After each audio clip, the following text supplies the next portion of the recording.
We are taught to look at a scale and see a reflection of our own discipline. When the numbers don't move, or when the exhaustion becomes too heavy to carry, the weight of that failure is placed entirely on the individual. Biology suggests a different story. These failures are often the result of metabolic defenses triggered by diets designed to prioritize rapid results over long-term stability. To understand how this works, we have to look at the specific suspects, the biological claims the weight loss industry relies on to maintain its grip on the market.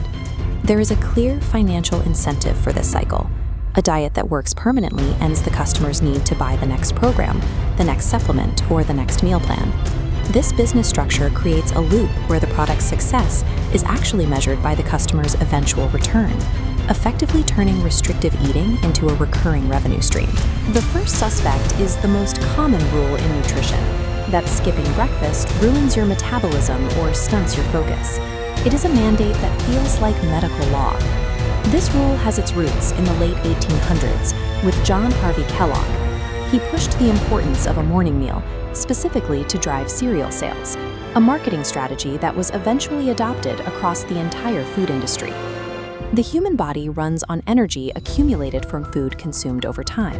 It does not operate on a strictly hourly schedule determined by a clock on the wall. Intermittent fasting demonstrates that millions can thrive by delaying their first meal. Forcing yourself to eat when you aren't hungry simply adds calories that the body doesn't actually require at that moment. The concept of a metabolic kickstart via breakfast serves the interests of cereal manufacturers far more than it serves human physiology. Another common tactic involves replacing nutritional wheels with high doses of caffeine. Black coffee and sugar-free energy drinks are frequently used as tools to suppress hunger and push through physical fatigue. This process relies on blocking adenosine, the chemical that signals the brain when it is tired. Caffeine doesn't create new energy. It simply occupies the receptor slots, so the brain can no longer detect its own exhaustion. While the caffeine is active, the body is forced to operate at a high intensity despite a lack of fuel. Meanwhile, the blocked adenosine molecules continue to build up, piling up behind the chemical blockade. Once the caffeine is metabolized, that accumulated wave of adenosine floods the receptors all at once. The result is a total system crash that leaves the nervous system more depleted than before. This reliance on stimulants creates an energy debt. The body is essentially borrowing from tomorrow's reserves to get through today, and eventually that debt must be repaid. The most destructive tool in this cycle is the extreme caloric deficit, such as the 1,200-calorie meal plan. It treats weight loss as a simple math problem while ignoring the complexity of human survival. When calories drop too low, the brain activates an ancient survival program. It doesn't recognize a diet. It assumes the body is trapped in a famine. To preserve life, the body slows down its metabolic rate.